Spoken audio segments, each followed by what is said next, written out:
5.1.4 G. Okay. So what this problem tells us is that we have the x's normally distributed with a mean of -7 and a variance of 14. And for G, we want to find the value of x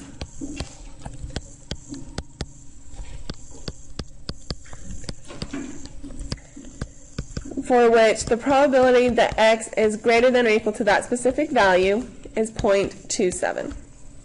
Okay. Now, for the test, I will probably give this to you in like story format. Okay, so we'll maybe pick one of those after this to do. So find the value of x for which this is true. So what that means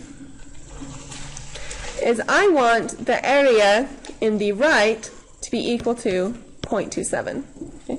Now, I don't have a table for a normal distribution of -7 and 14, but I do have a table for the z distribution for my standard normal. So what I'm going to do, okay, sorry, I like to put my areas above my curve. So I want the area to the right to be 0.27, and I'm looking for, first step is I have to find the specific z value that will make that work, because I only have a z table.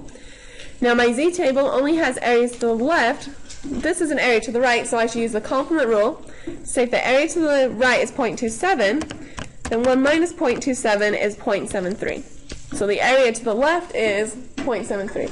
So what I'm going to do is I'm going to look on the z table and try and find 0.73 as an area. Now remember, your areas or your probabilities are in the middle of the table.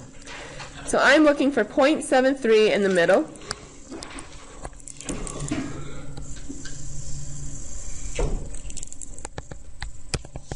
So 0.73 looks like the closest I can come is this 0.7291. Okay, which means that my associated z value is 0.61. So I get my ones and tens place from this column and my hundredths from the top. So z, the z value that makes that work is 0.61. But they didn't ask me for a z value, they wanted me to tell them the x value. So I need to work backwards, and you say, well, I know the formula for this is z equals x minus the mean over the standard deviation. So we plug everything in. So we know z is 0.61, x is what I'm looking for, my mean is -7, and my standard deviation is what? Square root of 14.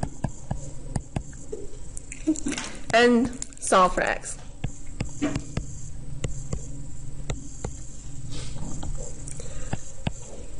So first I have to multiply by the square root of 14, and then that minus and negative became a positive, so I'm actually going to subtract 7.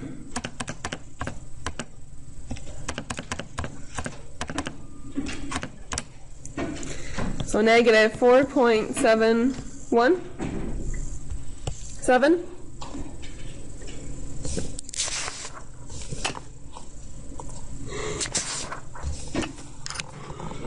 Okay.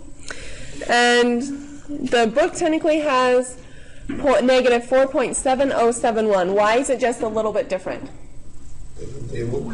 Okay. Because when we looked it up, we couldn't find 0.73 on the table exactly. But they used the computer, so they got a more precise z value, and they then got a more precise x value.